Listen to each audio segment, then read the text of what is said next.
Antes do início das negociações de Oslo, a relação entre árabes e israelenses já era extremamente conflituosa. O território, dividido entre Israel, Cisjordânia, Gaza e Jerusalém, historicamente disputado por diferentes povos, foi marcado por conflitos violentos no século XX.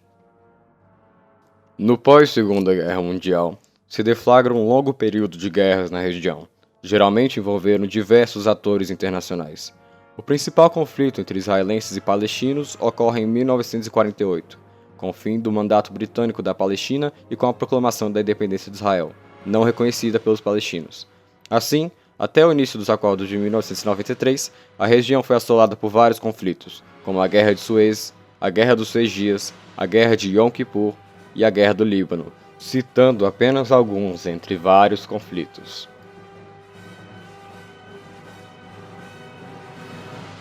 As negociações aconteceram em segredo em Oslo, na Noruega, e tinham como objetivo a resolução dos conflitos Israel-Palestina. Ron Podark, um historiador e jornalista israelense, teve um papel importantíssimo para o início das negociações. Ele que formou o primeiro time de negociação antes do envolvimento oficial do governo israelense. Uma vez iniciada a negociação, Yossi Beilin e Yair Hirschfeld entraram como negociadores por Israel, em um time liderado por Uri Savir. E Ahmed Kurey, conhecido como Abu Ala, entrou como negociador para a Organização para a Libertação da Palestina, a OLP, juntamente com Mahmoud Abbas e facilitadores noruegueses. As negociações prosseguiram apenas após ter sido assinada uma carta de reconhecimento mútuo, em 9 de setembro de 1993, dias antes do Acordo de Oslo ter sido assinado.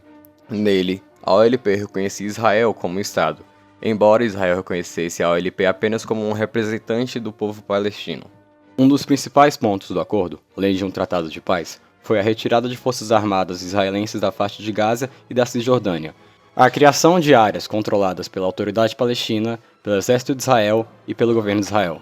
A recém-criada Autoridade Palestina daria aos palestinos o direito de autogoverno. Além disso, foram resolvidas questões referentes à imigração e refugiados. Em 13 de setembro de 1993, na famosa cerimônia na Casa Branca, juntamente com o presidente Bill Clinton, os líderes Yitzhak Rabin, primeiro-ministro de Israel, juntamente com Yasser Arafat, líder da Organização para a Libertação da Palestina, se reuniram para poder oficializar os acordos. E foi ali, no gramado da Casa Branca, que foi assinada a Declaração de Princípios, selando, de uma vez, os acordos negociados. E foi com um aperto de mão entre Arafat e Rabin que foi selado o Acordo de Oslo I. Apesar disso, a Declaração de Princípios foi assinada por Shimon Peres, o ministro das Relações Exteriores de Israel, e por Mahmoud Abbas, representando a OLP.